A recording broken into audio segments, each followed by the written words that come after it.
One of the key steps in managing our emotions is to evaluate and identify why we're feeling what we're feeling. And one of the simple acrostics we teach is just a way to start developing this discipline, something we call the READ acrostic. If you want to be better at self-awareness and self-engagement, self-management, learn to read your emotions, R-E-A-D. First step is to recognize and to actually name the emotion. What am I feeling right now? I'm feeling anxious. I'm feeling bitter. I'm feeling angry. I'm feeling threatened.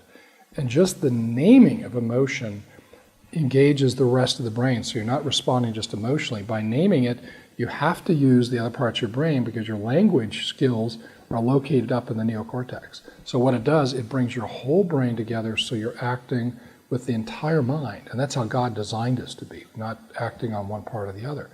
So recognizing and naming the emotions is the first step. And that's hard. It's harder for men than women. Women have about twice the typical emotional vocabulary that men do. And so they're much better at naming emotions and describing them. Men usually, they've got like, I'm okay or I'm not okay. And we need to work in increasing our vocabulary.